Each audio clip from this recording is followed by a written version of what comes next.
వారాహి నవరాత్రుల సందర్భంగా 150 మంది ఋత్వికులతో సహస్ర చండీ మహాయాగం సంప్రదించండి. నమస్తే, వెల్కమ్ టు సుమన్ టీవీ. నేను పద్మిని. ప్రస్తుతంతో పాటు ప్రముఖ ఆధ్యాత్మికవేత్త, జ్యోతిష పండితులు, అమ్మవారి సేవకులు, దత్తా గణపతి ఉపాసకులు మురళీధర శర్మ గారు మనతో పాటు ఉన్నారు. మాట్లాడదాం. నమస్కారం అండి. మహాదేవ్. జూన్ 18వ తారీఖు గురు పుష్యమి యోగం ఏర్పడబోతోంది. సూపర్. పుష్యమి నక్షత్రం 11:20 వరకు, 11:30 వరకు సుమారుగా ఉన్నట్టుంది. అవునా? నేను కూడా చూడలేదు, అసలు మీరు చెప్పేదాకా తెలియదు. సూపర్, మంచి రోజు. మరి గురు పుష్యమి యోగంతో వస్తున్నటువంటి ఈ రోజుని ఎట్లా యూటిలైజ్ చేసుకోవాలి, ఒక్కసారి మీ ద్వారానండి. చాలా అద్భుతమైనటువంటి రోజు. ఈ రోజు ముఖ్యంగా చేయకూడని పనులను తెలుసుకొని చేయాల్సినటువంటివి తెలుసుకున్నాం. గురువులను నిందించడం కావచ్చును, లేదా తండ్రితో గొడవ పడడం కావచ్చును, లేదా తండ్రి వయస్సు ఉండేటువంటి వారిని అవహేళన చేయకుండా ఉండేటువంటి వారిని కానీ, ఇంకా భార్యాభర్తలు గొడవ పడకుండా ఉండేటువంటి సందర్భం కావచ్చును. ఇవి చేస్తూ ఈరోజు సాత్విక ఆహారం భుజించే ప్రయత్నం చేయండి, మంచి ఫలితం ఉంటుంది. ఇక ఈరోజు గురు పుష్యమి అంటే ఎంతో అద్భుతమైనటువంటి రోజు. ఈరోజు మనకు 11:30 దాకా ఉంది. సో గురువారము పుష్యమి నక్షత్రము. ఇంకొక విషయం ఏంటంటే, రేపు ఆగస్టు 4వ తారీఖు కూడా గురువు గారు పుష్యమి నక్షత్రానికి వెళ్తున్నాడు. రాబోయే రోజులలో ఇంకా అద్భుతమైనటువంటి ద్వాదశ రాశుల వారికి ఇంకా మంచి ఫలితాలు అయితే ఉన్నవి. ఆ లోపే మనకు ఈ యొక్క గురువారము గురు పుష్యమి యోగం వచ్చింది కనుక, గురువు సరిగ్గా లేక జాతక రీత్యా ఎవరికైతే అష్టమాతో లేదా షష్టమ స్థానంలోనో లేదా లగ్నంలో ఉన్న 12వ భావంలో ఉన్నా కూడా కొంత ఇబ్బందులు ఎదురవుతుంది. వీరు ఎవరు? కర్కాటక రాశి వారు ముందుగా. రెండవది అర్ధాష్టమ గురువు కూడా మేషరాశి వారికి. అదేవిధంగా 6వ భావంలో అంటే మనకు కుంభరాశి వారు, ధనస్సు రాశి వారికి 8వ భావంలో, అదేవిధంగా 12వ భావానికి సింహరాశి. సో వీరందరూ కూడా ఖచ్చితంగా ఈరోజు దత్తాత్రేయ స్వామి ఆరాధన కానీ, లేదా ఓం భ్రూం బృహస్పతయే నమః అనేటువంటి మంత్ర సాధన చేసిన, ఈరోజు అభిషేకం చేసిన ఉదయాత్పూర్వమే మనకు గురువారము 5:40 నుండి 6:40 లోపు గురుహోరా ఉంటుంది. ఈ గురుహోరా సమయాన్ని వినియోగించుకోండి. ఈ సమయంలో ఎవ్వరికి చెప్పకుండా స్నానాది కార్యక్రమాలు చేసుకోండి. పసుపు రంగు వస్త్రాలను ధరించాలి. పసుపు రంగు వస్త్రాలను ధరించుకొని మీ ఇంటి టెర్రస్ పైన కానీ, మీ బాల్కనీలో కానీ, మీ ఇంట్లో హాల్లో కానీ కూర్చొని ఓం భ్రూం బృహస్పతయే నమః అనేటువంటి మంత్రాన్ని సాధన చేయండి. లేదు ఓం ద్రాం దత్తాత్రేయాయ నమః మంత్రాన్ని సాధన చేయండి. లేదు దక్షిణామూర్తి స్వామి వారి యొక్క శ్లోకాన్ని చదువుకొని 108 సార్లు. అయితే ఈ మంత్రాలు చిన్నవి కనుక గంట సేపు మీరు సాధన చేయండి.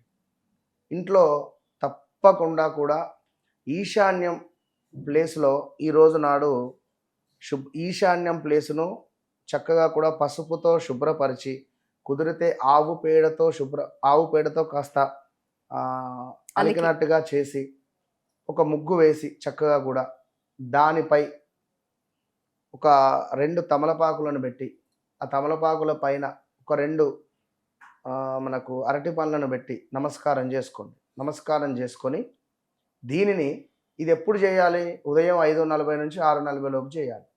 చేసి ఉదయము మీ ఇంట్లో పనంతా పూర్తయిన తర్వాత సుమారుగా 9:30కు చక్కగా కూడా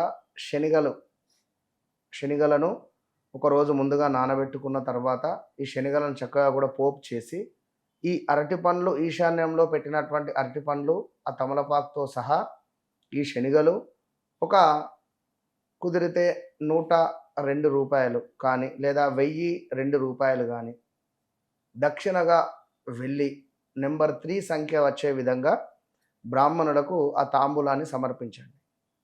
సమర్పించిన తర్వాత ఈ శనిగలను తప్పకుండా కూడా అక్కడ ఉండేటువంటి మూల విరాట్లకు నివేదన చేసి, గణపతి అయితే గణపతి, అమ్మవారు అయితే అమ్మవారు, వెంకటేశ్వర స్వామి అయితే వెంకటేశ్వర స్వామి నివేదన చేసి నలుగురికి పంచేటువంటి ప్రయత్నం చేయండి.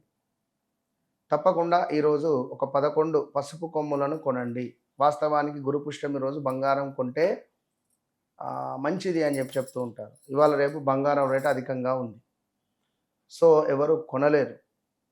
కానీ తాకట్టులో మాత్రం పెట్టకండి. ఈరోజు మాత్రం ఒకవేళ ఎమర్జెన్సీ ఉన్నా కూడా ఈరోజు తాకట్టులో పెట్టొద్దు. ఒక 11 పసుపు కొమ్ములైనా కూడా కొనండి.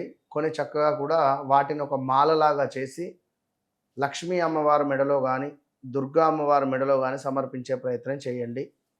తప్పకుండా మంచి ఫలితం ఉంటుంది. అదేవిధంగా బ్యాంకు నుండి వచ్చినటువంటి మనకు నోట్స్ ఉంటాయి గదా! కరక్ నోట్లు అంటారు. కుదిరితే వాటిని కొత్తవి ఉమ్. మడవకుండా ఉన్నటువంటివి మడచకుండా వాటిని బ్రాహ్మణులకు ఒకటో, రెండో, మూడో మీ శక్తి కొలది దానంగా ఇస్తే సర్ప్రైజ్ అవుతారు వారు. ఎవరైతే బ్రాహ్మణుడు సర్ప్రైజ్ అవుతారో తప్పకుండా కూడా మీకు మంచి రిజల్ట్ ఉంటుంది. ఇక మీ తండ్రి గారికి ఇంట్లో ఉన్నాడు అని అనుకుంటే ఒక వాచ్ కానీ, ఒక డ్రెస్ కానీ, చెప్పులు కానీ ఏదైనా వారికి కొనించేటటువంటి ప్రయత్నం చేయండి. మంచి ఫలితం ఉంటుంది. ఎందుకంటే గురు పుష్యమి యోగం రోజు ఇవన్నీ పక్కన పెడితే మంత్ర సాధన చేయాలి అని అనుకునేటువంటి వారు కానీ, ఎవరైనా గురూపదేశం తీసుకునేటువంటి వారు కానీ ఈరోజు తీసుకొని మంత్ర సాధన చేస్తే మంచి ఫలితం ఉంటుంది. అదేవిధంగా ఈరోజు పసుపు రంగు వస్త్రాలను కానీ, పసుపు రంగు ధోతీని కానీ దానంగా ఇచ్చిన అద్భుతమైన ఫలితం ఉంటుంది. రైట్, అట్లనే ఉండాలి. ఖచ్చితంగా వచ్చేటటువంటి చాలా రేర్ అయితే గా అవును, వచ్చేటటువంటి రోజు. గురువు అంటే శుభానికి చిహ్నం. నేను ఇటు వెళ్తున్నాను, ఆ పని కావాలి అంటే గురుగ్రహం అనుగ్రహం ఉండాలి. ఒక మంచి పని చేయడానికి వెళ్తున్నాము, లేదా ఇంటి నుంచి బయటికి వెళ్తున్నాము, లేదా అమ్మాయికి వివాహ ప్రయత్నాలు చేస్తున్నాము, లేదా నా కొడుకుకు ఉద్యోగం రావట్లేదు అని అనుకున్నా, లేదా ఎలాంటిదైనా శుభకార్యానికి సంబంధించి గురువు యొక్క అనుగ్రహం ఉండాలి ఒకటి. రెండవది డబ్బు సేవింగ్స్ కావాలి అనుకున్నా, మనీ అనేటువంటిది మనకు సేవ్గా ఉండాలంటే, మనం సేవ్ చేయాలి అనేటువంటి ఆలోచన మనకు కలగాలి అన్న గురువు యొక్క అనుగ్రహం ఉండాలి. సో అలాంటి అనుగ్రహం లేకుండా డబ్బులు అన్ఎక్స్పెక్టెడ్గా ఖర్చు అయిపోతుంది. సో అలాంటి ఇబ్బందులలో ఉండేటువంటి వారికి జాబ్లో ప్రమోషన్స్ కానీ, లేదా ఉన్నత ఉద్యోగం కావచ్చు, ఇంకా విదేశాలకు వెళ్ళాలి అనుకున్నా, ఒక సంతానం ఇలా చాలా గురువుకు సంబంధించినటువంటివి చాలా అద్భుతమైనటువంటి విశేషంగా ఉన్నవి. సో కుదిరితే ఇంకా హోమం చేయించినా ఇంకా బాగానే ఉంటుంది గురుగ్రహానికి.